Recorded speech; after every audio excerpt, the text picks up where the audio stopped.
Mi nombre es Lina María Botero, residente de cuarto año de cirugía en la Universidad de Antioquia, y el día de hoy pues vengo a presentar el trabajo de grado con el que aspiro al título de cirujano general. El trabajo se titula Descripción de polimorfismos genéticos de la citocromo 3 a 5 y de la MDR1 y su impacto en el rechazo agudo clínico en los pacientes trasplantados de hígado del Hospital San Vicente Fundación de Río Negro. Este trabajo fue realizado en conjunto con el equipo de cirugía de trasplantes del Hospital San Vicente Fundación de Río Negro, con el Departamento de Farmacología y Toxicología de la Universidad de Antioquia y el Laboratorio Lyme. Para hacer como un derrotero de lo que vamos a hablar el día de hoy, vamos a tener una breve introducción sobre los aspectos teóricos básicos que nos llevan a entender un poquito por qué decidimos hacer esto y por qué esto es importante. Vamos a hablar de los materiales y métodos del trabajo, vamos a hablar de los resultados del mismo y finalmente vamos a hacer una discusión que nos va a llevar a las conclusiones finales de este trabajo. ¿Qué sabemos entonces? El trasplante de hígado pues es entonces el último eslabón de tratamiento en algunas enfermedades hepáticas como la enfermedad hepática crónica asociada a sus diferentes causas, la falla hepática aguda y algunas neoplasias primarias del hígado.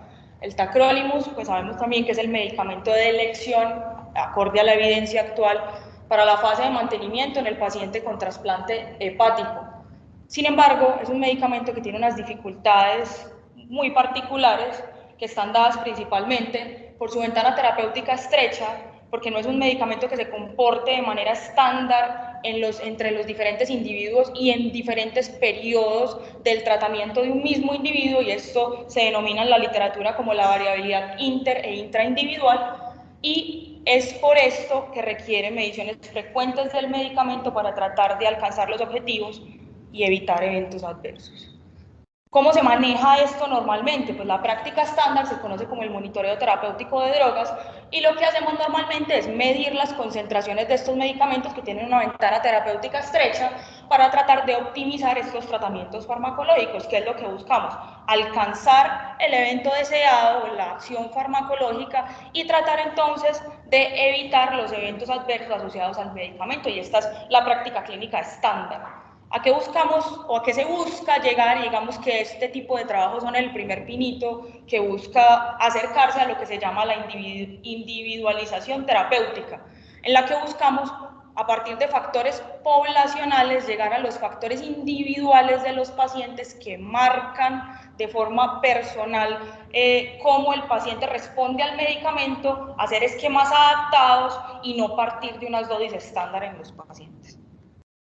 Esta es digamos, la estructura química de la molécula del tacrolimus. Sabemos que su mecanismo principal es inhibir la calcineurina. La calcineurina, en un corto resumen, es una molécula que termina desencadenando factores de transcripción que su resultado final es la producción de interleuquina 2 en muchas células, pero en el tacrolimus va a tener particular importancia en el linfocito TCD4, que es donde principalmente se va a inhibir. También tiene efecto en linfocitos citotóxicos, natural killer y algunas otras células, pero principalmente su acción va a estar dada en linfocitos TCD4 y por eso va a disminuir la proliferación de los mismos.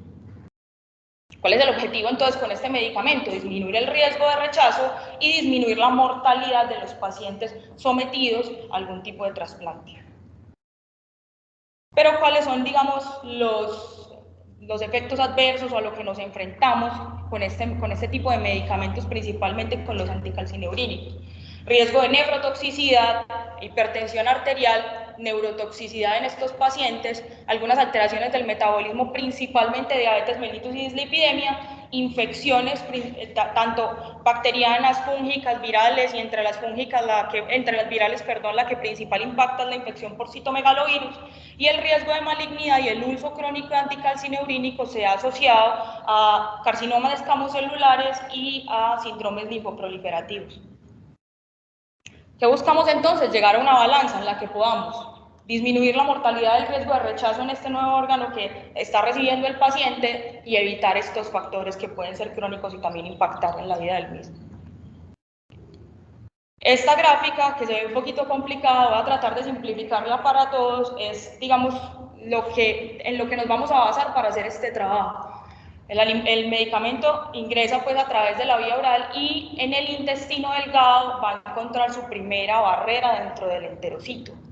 En esta vamos a tener estas dos proteínas que van a ser muy importantes. Uno es la glicoproteína P, también conocida en la literatura, o el gen se denomina BCB1 o MDR1. Es una glicoproteína de flujo que va a hacer un efecto negativo sobre la absorción del medicamento. Entonces, una vez el tacrolimus trata de entrar a la célula, los pacientes que producen esta proteína de forma normal hacen una regulación negativa y disminuye la absorción del medicamento. La citocromo P3, A4 y 5 es una citocromo, es una proteína que lo que va a hacer es metabolizar el medicamento. El tacrolimus, digamos que tiene una farmacocinética bastante interesante, porque una vez este metabolismo se da, él tiene unos metabolitos que son activos en un gran porcentaje. Sin embargo, este paso de primer orden que implica este paso inicialmente intestinal y luego el hepático va a disminuir de forma considerable la porción del medicamento que va a hacer su efecto, es decir, finalmente la biodisponibilidad. Estas enzimas no solo están en el hígado y no solo están en el enterocito e impactan en la absorción a nivel intestinal, sino que cuando el medicamento accede a la circulación portal y llega al hígado, vamos a encontrar también isoenzimas del mismo tipo hepáticas.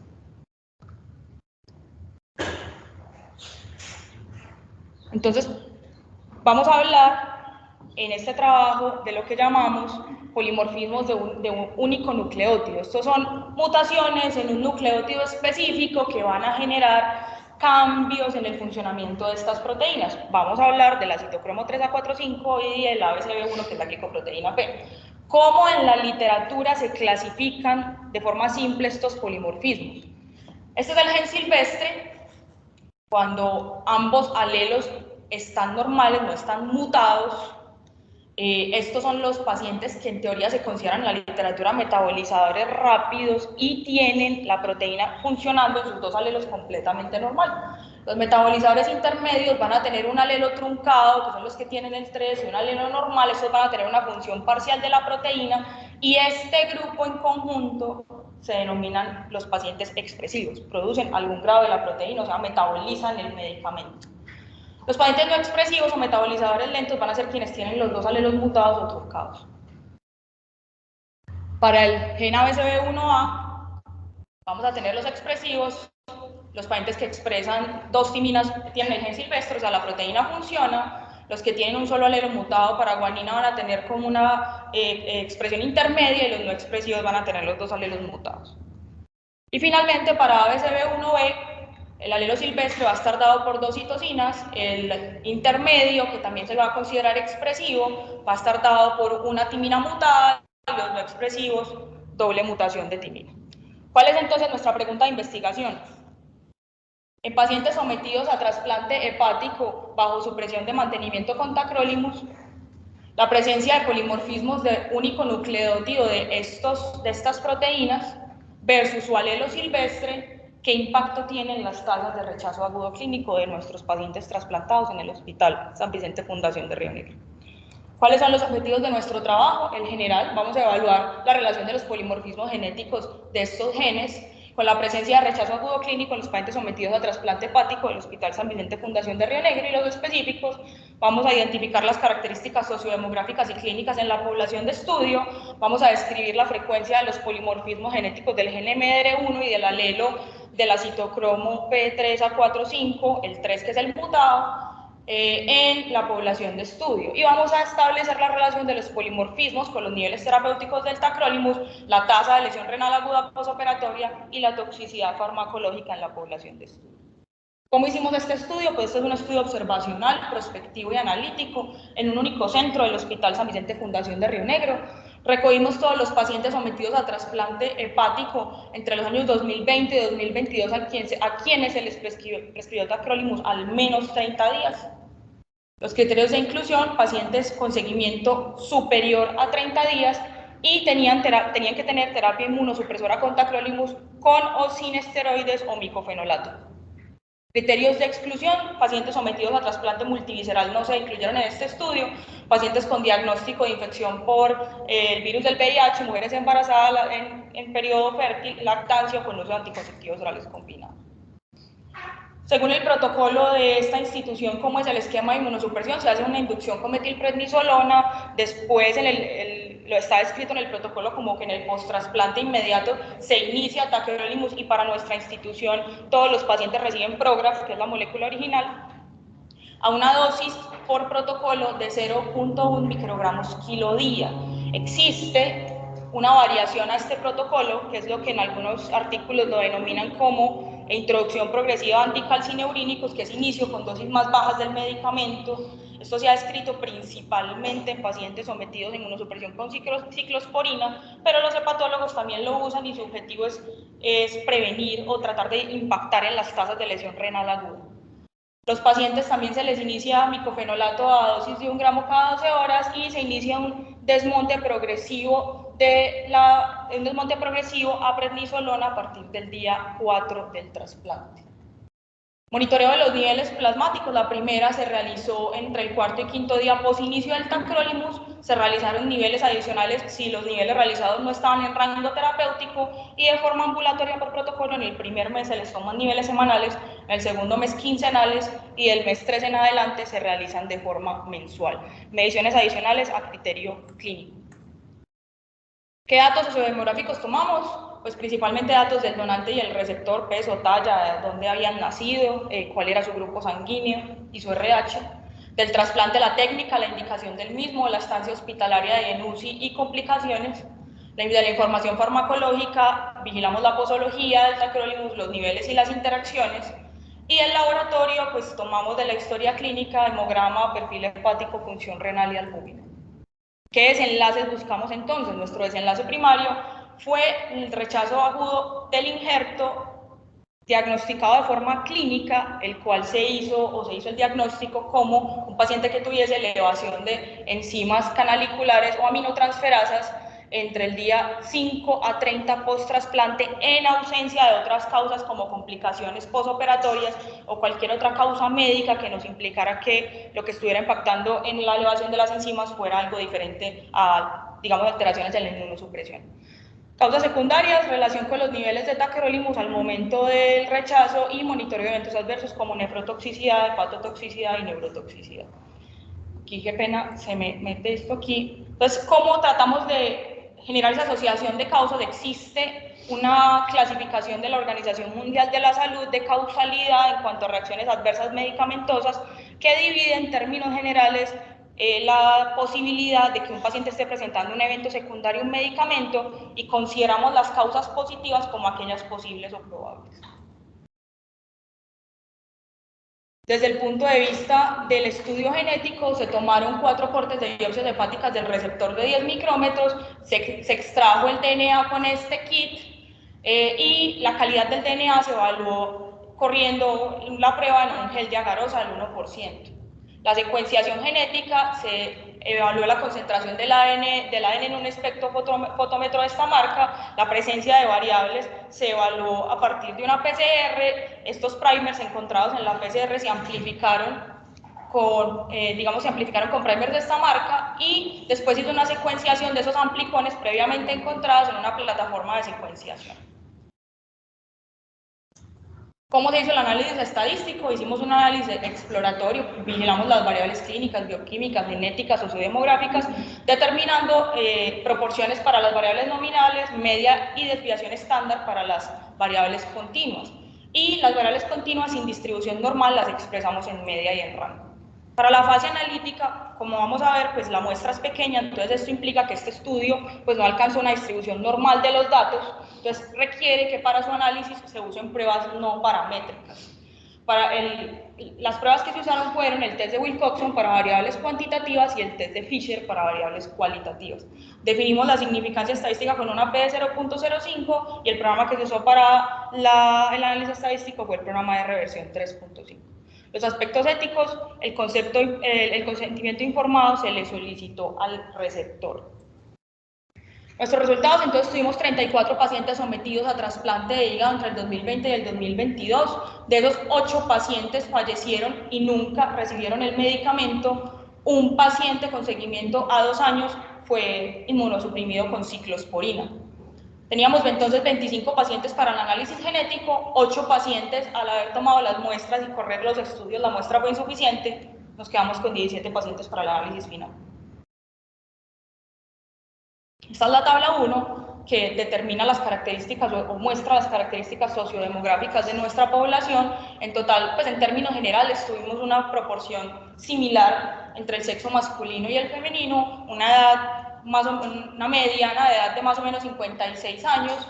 Este más o menos fue la mediana del peso de los pacientes, un child al momento del trasplante de 10, un MEL de 21, una estancia en UCI más o menos de 5 días postoperatorio con una estancia media de 17 días hospitalaria. El seguimiento post-trasplante que tuvimos fue a 12 meses en la mediana, y la indicación del trasplante, pues en términos generales fueron muy diversas. Lo más frecuente fue la enfermedad hepática alcohólica, la colangitis esclerosante primaria, pero tuvimos hepatitis, falla hepática aguda, muchas otras indicaciones adicionales bastante mezcladas.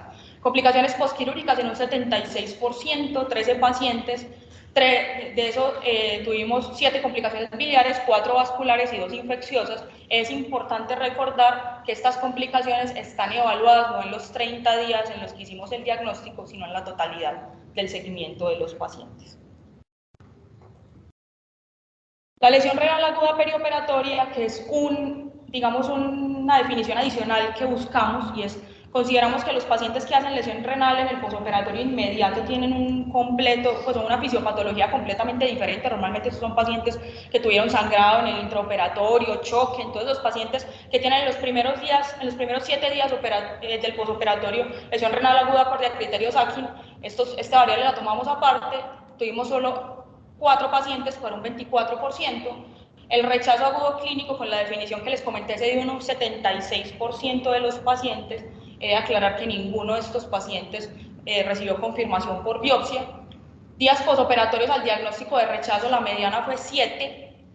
Y en el momento del rechazo, o en una comparación cercana a la mediana, donde más frecuentemente se dan estos episodios iniciales, que es entre el día 6 y 10 posoperatorio, ¿cómo estaban esos niveles? En su gran mayoría tuvimos niveles infraterapéuticos para un 88%. Niveles infraterapéuticos se definen en la literatura como menores de 6 nanogramos por mililitro. ¿Cuál fue la dosis durante el evento de rechazo? En términos generales, estábamos en una gran mayoría de pacientes, casi el 60%, con dosis entre 0.04 y 0.09 microgramos kilo día, en relación con lo que hablábamos del esquema de introducción progresiva de anticalcineurinas. Y en cuanto a la toxicidad, 29% pacientes tuvieron lo que consideramos una posible neurotoxicidad. En cuanto a la nefrotoxicidad, tuvimos más o menos un 18%, y hepatotoxicidad un 12%. Solo 3 muertes durante el seguimiento para un 18%. Desde el punto de vista de la frecuencia de la secuenciación, entonces, voy a empezar por esta parte de abajo, que tal vez es como lo más importante para nosotros, y es la secuenciación del gen del acetocromo. En total, tuvimos 44% de pacientes expresivos, siendo esos un 18% doblemente mutados y un 25% solo con un alelo mutado. Y en nuestra población estudiada tuvimos un 56% de pacientes no expresivos para el gen del acetocromo. Desde la glicoproteína P o el gen MDR1 estudiamos 2 mutaciones, como les había comentado. 50% de los pacientes expresaban algún grado de la proteína para este gen, y para el gen ABCB1B, que tal vez es el segundo gen más importante en la literatura, un 76% de los pacientes lo expresaban. Este es el análisis univariado para los diferentes, para las diferentes ocurrencias asociadas comparadas con las mutaciones en el gen del acetocromo. No encontramos diferencias en la edad en cuanto a los pacientes expresivos y no expresivos, no diferencia en el sexo, tampoco en el child, en los niveles de tacrolimus. Muy importante, no diferencia en cuanto a niveles subterapéuticos, no diferencia en lesión renal aguda perioperatoria. Pero este desenlace tal vez es el más importante para nosotros. Un 100% de los pacientes expresivos presentaron un episodio de rechazo, versus un 44% en los pacientes no expresivos. Desde el punto de vista del gen ABCB1B, no encontramos diferencia en ninguna de las variables. Y para el gen ABCB1A, como les mostré anteriormente, o estaba en una de las tablas anteriores, la muestra fue muy baja, 12 pacientes, que no era suficiente para hacer un análisis. Entonces, después de analizar estos resultados, ¿qué pensamos? Pues el rechazo agudo es una causa de disfunción hiperdial al injerto, tiene una incidencia entre el 26 y el 46%, y sus picos están en los días críticos, acorde a lo que habla Busuttil en su libro digamos que es uno de los libros claves de cirugía de trasplantes. Pero ¿qué es finalmente lo que va a impactar en esto? La inmunosupresión. Y esto es lo que finalmente ha logrado a través del tiempo que los pacientes con cualquier tipo de trasplante de órgano sólido sobrevivan y no pierdan el injerto. Sabemos que el tacrolimus reduce el 15% de la mortalidad en el primer año post-trasplante versus la ciclosporina. Y cuando nos preguntamos entonces por estos polimorfismos y cómo vamos a llegar a relacionar esto con un esquema personalizado a futuro, tenemos que tener en cuenta que lo ideal sería uno poder estudiar los polimorfismos tanto del donante como del receptor. ¿Por qué nos fuimos por el donante en el periodo agudo? Porque hay algunos textos que hablan, de algunos artículos, que en las primeras 5 semanas post-trasplante lo que más impacta, obviamente también eso es secundario a la disfunción inicial o al proceso inicial de adaptación del nuevo órgano. En esas primeras 5 semanas lo más importante va a ser la genotipificación del receptor, dado principalmente por las isoenzimas intestinales. ¿Qué fue lo que encontramos en la literatura versus lo que nosotros encontramos en nuestro estudio? La frecuencia de pacientes que tienen al menos un alelo mutado para el gen expresivo en caucásicos es más o menos del 10 al 20%, en asiáticos del 20 al 80%, en afroamericanos del 55 al 65% y en nuestra población de estudio, como les mostré anteriormente, fue el 43%. Buen Día publicó un estudio con población pediátrica sometida a trasplante hepático en Argentina, en total 77 pacientes, este estudio se publicó en el 2020, y más o menos encontró una tasa del 32.2%. Consideramos que nosotros estamos como una población intermedia, probablemente entre la población afroamericana y algunos estudios que hablan de población asiática. El rechazo agudo se dio en un 76%, con esto pues sí hay una tasa mayor a lo reportado en la literatura, ahorita les voy a mostrar algunos datos. Es importante recordar que nosotros, la mayoría de los artículos hablan es de rechazo probado por biopsia. Nosotros, o digamos, no es frecuente que en el contexto agudo los pacientes se biopsien y normalmente esto se hace de una forma empírica, el paciente eleva transaminasa, usted no encuentra ninguna causa, le hace estudios, no es vascular, no es biliar, ajusta la inmunosupresión, el paciente se mejora, era un episodio de rechazo agudo que mejoró con los parámetros mejorando la inmunosupresión. Entonces, ¿qué encontramos? 44% de los pacientes no expresivos tuvieron episodio agudo versus el 100%, y este es el desenlace importante de nuestro estudio, que lo consideramos para nosotros que es significativo. Cosas importantes para evaluar alrededor de este desenlace: miramos los niveles subterapéuticos hasta el día 10 y casi el 60% tenía niveles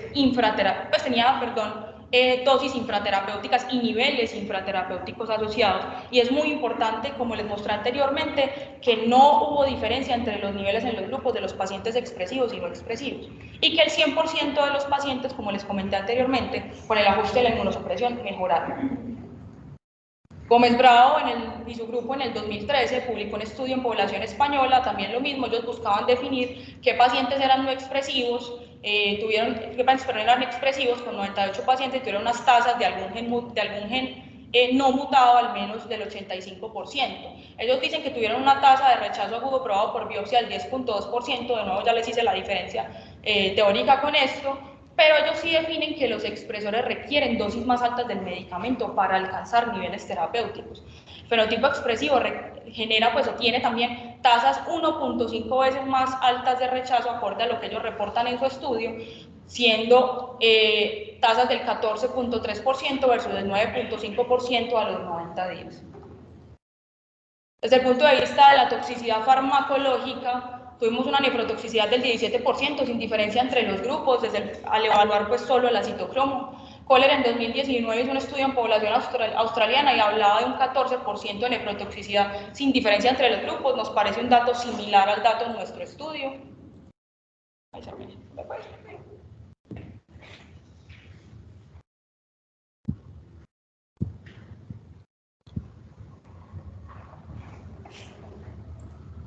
Desde el punto de vista de la neurotoxicidad posible, que habíamos dicho que los posibles y los probables los definíamos como pacientes que habían tenido toxicidad, no encontramos diferencia entre los grupos. Hay unas tasas reportadas en la literatura alrededor del 25%. Este autor japonés hizo un estudio, realmente en trasplante de hígado no hay estudios sobre esto, pero sí encontré un estudio en trasplante de médula ósea en niños sometidos pues como a inmunosupresión con tacrolimus, y sí en ellos consideraron que era mayor las tasas de neurotoxicidad en pacientes no expresivos, y esto es plausible. O sea, si usted tiene un paciente que no metaboliza adecuadamente el medicamento porque no tiene proteína suficiente, probablemente vaya a alcanzar dosis tóxicas mucho más rápido. La hepatotoxicidad, 12% sin diferencia entre los grupos, esto principalmente en el seguimiento a largo plazo, no en los primeros 30 días, y no encontré estudios en la literatura que relacionen la lesión hepática inducida por medicamentos en tacrolimus con los polimorfismos. Desde el punto de vista del gen ABCB1, digamos que los no expresivos, en un estudio que hicieron en pacientes americanos, pero que trataban pues como de definir cuál era su etnia, en caucásicos en un 32% se encontró, en americanos con ascendencia europea un 35%, en americanos con ascendencia asiática un 27%, y en americanos con ascendencia mexicana o latina un 35%. Nuestra cohorte de estudio tuvimos un 36%, nos comportamos similar a la población mexicana.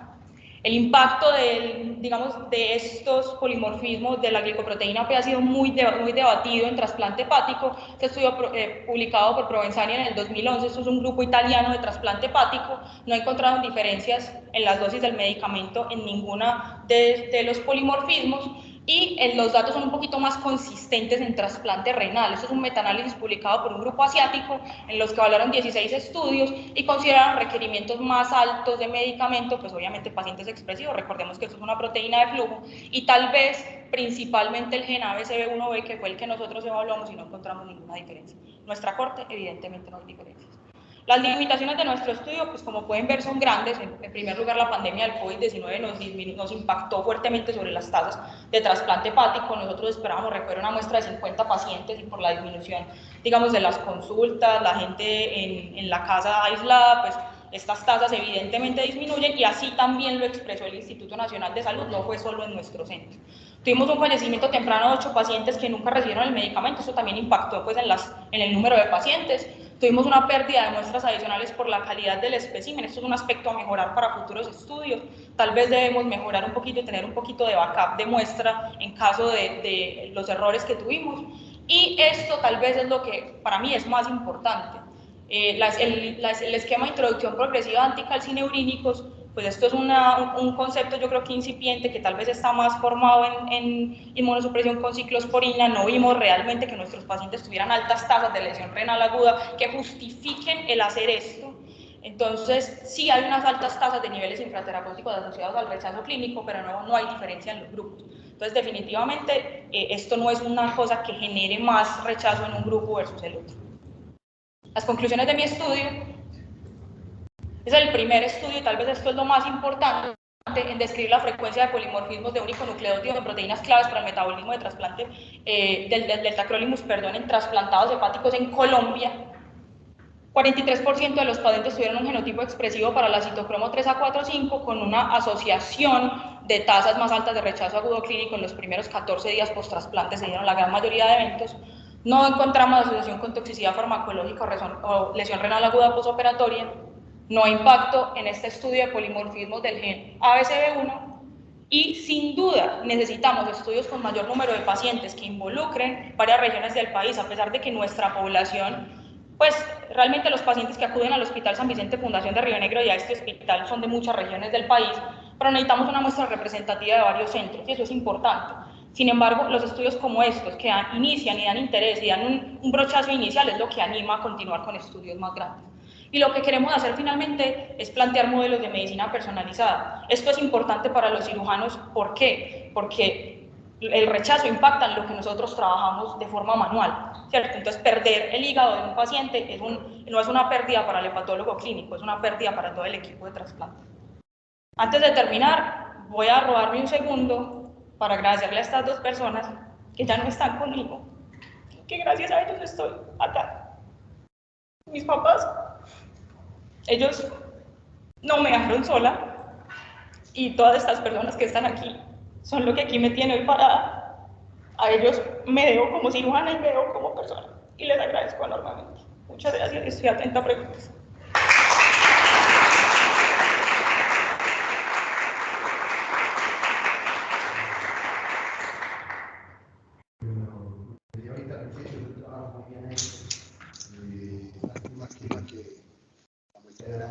Está muy bien hecho. Antes de que Ángel inició, que es uno de los evaluadores conmigo, quería escuchar a Luis Barrera, es cirujano de trasplantes, que quería ser parte del trabajo, que nos dijera si realmente la evaluación de esto podría tener aplicación clínica en el día a día en el manejo de los pacientes trasplantados, no solamente de hígado, sino de riñón, páncreas, de intestinos, dentro de los pacientes, sea de trasplantes combinados, no solamente también en estudio de corazón, por ejemplo, en medio de la base, porque no solamente hay variabilidad entre los 48, también hay variabilidad entre los pacientes pediátricos. De hecho, los pacientes pediátricos, las dosis a veces se estrechan, no se da cada 24 horas, o sea, la valoración que a veces queda alojado cada 12 horas para mantener digamos, nivel de sangre más constante del medicamento. Lo otro que quería decir es que si evaluamos nosotros la clínica del programa renal y programa hepático, en el hígado ven que los hepatólogos son muy miedosos, manejan los medicamentos, todos siempre manejan dosis subóptimas del medicamento. También se termina el riñón, los biólogos son muy excesos a perder el medicamento, o sea, la toxicidad renal, ellos los más altas, no solamente al principio, sino a través del tiempo. Entonces, no puede haber pacientes al año con dosis casi iguales a lo que se manejan los distintos del paciente. Este trabajo es fundamental en el sentido de que uno tiene que salirse de las percepciones y la subjetividad de la práctica clínica. ¿Sí? Y de lo que uno viene en lo que se llama la escuela de es que así lo hacemos nosotros. Esto que están viendo de la introducción progresiva de los carcinolíticos es básicamente una publicación que sale en el 2002, que saca la gente en cuerpo a cuerpo, y esa publicación es solamente, está evaluando es la ciclosporina, no el tacrolimus, en ningún momento. Y lo que termina pasando es que empiezan a hacer una homologación brusca de la introducción progresiva del carcinolítico en trasplante hepático, basado básicamente en ese trabajo de ciclosporina. La realidad y lo que sí nos encontramos, la gran preocupación que teníamos es que esa introducción progresiva tenía altos casos de rechazo clínicos no probados por biopsia, pero eran clínicos porque no había ninguna otra causa que estuviera generando los rechazos. ¿Sí? Y eso era bastante importante, fue 76%. No había complicaciones biliares, arteriales, portales, inclusive no había grandes dosis o dosis supraterapéuticas o de grandes toxicidades que estuvieran generando la disfunción hepática. Realmente eran rechazos que ellos tampoco les gusta tomar esas biopsias. Y en ese momento en el cual se hace la comparación de los dos grupos y encontrar que no hay estadísticamente significativas en la comparación de que a pesar de que hay una introducción lenta del carcinolítico y que estamos en dosis subterapéuticas y que el ciclocromo sí tiene impacto en la tasa de rechazo, esto es realmente el resultado más importante del trabajo, es realmente cuantificar que realmente sí las ciclocromos tienen un impacto real para llegar a las dosis necesarias o inclusive si realmente el tacrolimus va a ser un mecanismo supresor real o efectivo en este tipo de pacientes o realmente tenemos que empezar a cambiarlo por otro tipo de medicamentos. Hay pacientes en los cuales los no expresivos tenemos que llegar a grandes dosis para poder llegar a los niveles terapéuticos porque la citocromo no está siendo, como no expresar la citocromo, podemos llegar inclusive a dosis tóxicas. Inclusive tuvimos uno de los pacientes que después de 30 días prácticamente intentando subir la dosis, casi que no llegamos y después súbitamente pasa directamente a dosis superterapéuticas que produce un número de toxicidades importantes. Entonces, esta primera aproximación en nuestro país, en nuestra región, este es el primer trabajo que hace este análisis. Dentro de poco vamos a tener, gracias a uno de nuestros fellows, el análisis justamente de las citocromos con trasplantes renales y trabajo de células orales, pero esta es la primera aproximación que lo realiza y esto es muy importante. Y es no solamente para hígado, para riñón, para todos los órganos. Y eso es lo que está llevando hoy al mundo a la personalización de la inmunosupresión. Cada inmunosupresión no solamente es pegarnos de la mejor evidencia disponible, sino cada cuerpo tiene una biología distinta y que inevitablemente nos va a requerir un análisis distinto para colocar inmunosupresión del mantenimiento de este tipo de pacientes. El programa respondido sin duda. Yo fui beneficiado del trabajo de la evaluación de la Carolina, muchas gracias. Pues es un trabajo muy interesante. Digamos que uno tiene aquí como un montón de sentimientos encontrados, ¿ya? Pues este es el abrebocas de trabajos que vendrán, digamos, con una forma de estudio, de estadística diferente, digamos que le va a dar mucho más peso, pero que alguien debería arrancar con, digamos, con lo básico. Cuando uno mira el estudio, pues uno empieza a pensar muchísimas cosas, ¿sí? El rechazo se dio por las dosis intraterapéuticas, los outcomes secundarios no se dieron porque igual estaban intraterapéuticas las dosis, entonces no se manifestaron, digamos, las complicaciones, pero en últimas no es lo importante. Lo que dice el doctor Barrera es llegar a un estudio en el que más adelante los pacientes van a tener la oportunidad de tener una medicina más personalizada, en donde ya nos va a dar menos miedo arrancar, nos va a dar menos miedo arrancar el tacrolimus, no tenemos que ir arrancando progresivamente, sino que ya conociendo cómo es, digamos, la aceptación de cada uno de los pacientes que tenemos dentro del programa, poder arrancar de una vez con las dosis que necesitamos y evitar este número de, pues, en el estudio es alto de rechazos, poderles brindar, además de mantener una buena inmunosupresión y evitar los efectos adversos del medicamento a largo plazo en la gran mayoría de pacientes. Sí. Pero pues la felicito, doctora, me parece que es un trabajo, y como decía ahora en la abrebocas, para un trabajo muy grande, muy importante, que creo que pues, si nos unimos todas las instituciones podemos hacer un buen estudio. Muchas gracias. Muchas gracias. O sea, la estructura del trabajo está muy bien hecho. Lo que se busca es realmente muy bueno para el beneficio de los pacientes y de los trasplantes. Básicamente por ese rango tan estrecho terapéutico que tiene el medicamento. Los que manejamos trasplantes hemos visto pacientes que con presión infusiva entran en coma, pierden la voz, toxicidad neurológica, toxicidad renal, toxicidad hepática, diabetes, hipercalemias, o sea, tienen mucho efecto secundario del medicamento.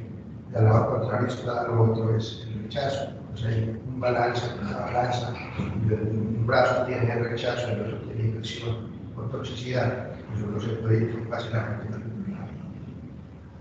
Yo espero que eso redunde luego en un trabajo mucho, muy bien hecho, ojalá multidisciplinario en Colombia, donde se pueda estudiar eso y se pueda aplicar.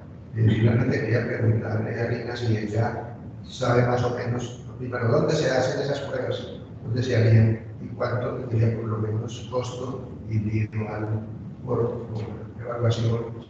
Pero eso es difícil porque más o menos, o sea, nosotros adquirimos la financiación para realizar este proyecto a través de Colciencias, eso es costoso. Y más o menos lo que yo tengo entendido que se aportó para financiar el proyecto, no esa parte del análisis genético, pues en eso no estuvimos los clínicos. Creo que fueron, entiendo, alrededor de 50 millones de pesos que se usaron para poder procesar estas muestras, entendiendo que hubo muestras que se perdieron. Entonces, pues eso también generó o incurrió en gastos adicionales. Los kits específicos Si no estoy mal, Lyme los importó de Asia, entonces todavía no tenemos los kits para hacer las muestras o para hacer el estudio en Colombia. Eso pues es posible, o sea, es logístico, si finalmente se pudo hacer para el estudio, pues se podrá hacer para esto. Y sí, yo no lo mostré acá, pero en Colombia hay un estudio como muy general de medición de muchas citocromos en población general que incluye esto. Entonces sí se han hecho como estudios adicionales, pero no en trasplante hepático y no de su impacto en otras cosas, pues en los desenlaces que vimos. Es posible, es factible, toca importar. El valor comercial de cada muestra puntual lo desconozco, incluso no sé si desde el punto de vista, creo que no, de INVIMA uno pueda solicitar esa prueba clínica y eso esté avalado, pues yo creo que en el contexto de un protocolo de investigación para nosotros fue posible, pero dentro del paciente particular probablemente nos toque todavía gestionar más cosas.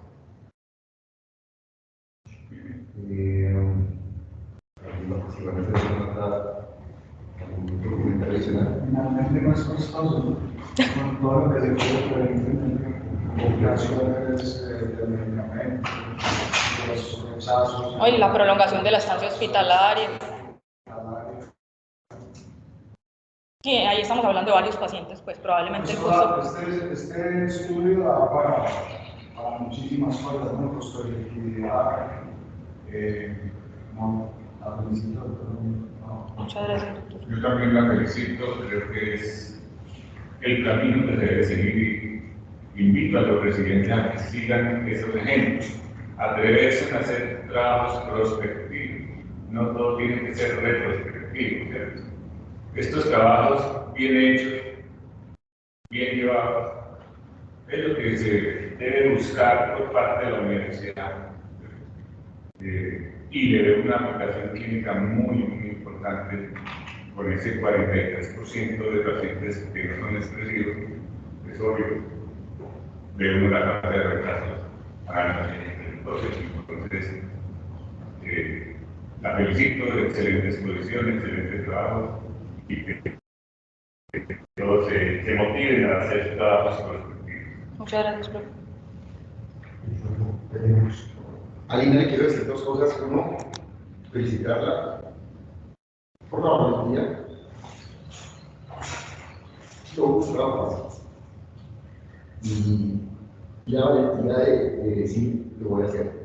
Sí, voy a asumir el reto y lo asumimos con una altura. Y la altura se demuestra en la calidad de la presentación. Y espero que nuestros residentes y nuestros estudiantes de pregrado y de posgrado, e inclusive mis fellows, nuestros fellows, tengan la altura en la cual presentó este trabajo hasta ahora. Es de una calidad inconmensurable. Esto es lo que necesitamos. Sí, puede que sea un abrebocas, puede que sea el primer visión de nuestro prospectivo, pero esto es lo que necesita la universidad. La intención es como volvernos no solamente cirujanos clínicos, gente clínicamente buena, sino cirujanos investigadores, gente que tenga la capacidad de meterse nuevamente en la molécula para poder desarrollar y tener cambios reales. Alina, mil gracias por haber asumido el reto con tanta valentía y hacerlo de la manera que lo hizo. Muchas gracias. Felicitaciones. Muchas gracias a todos por la atención.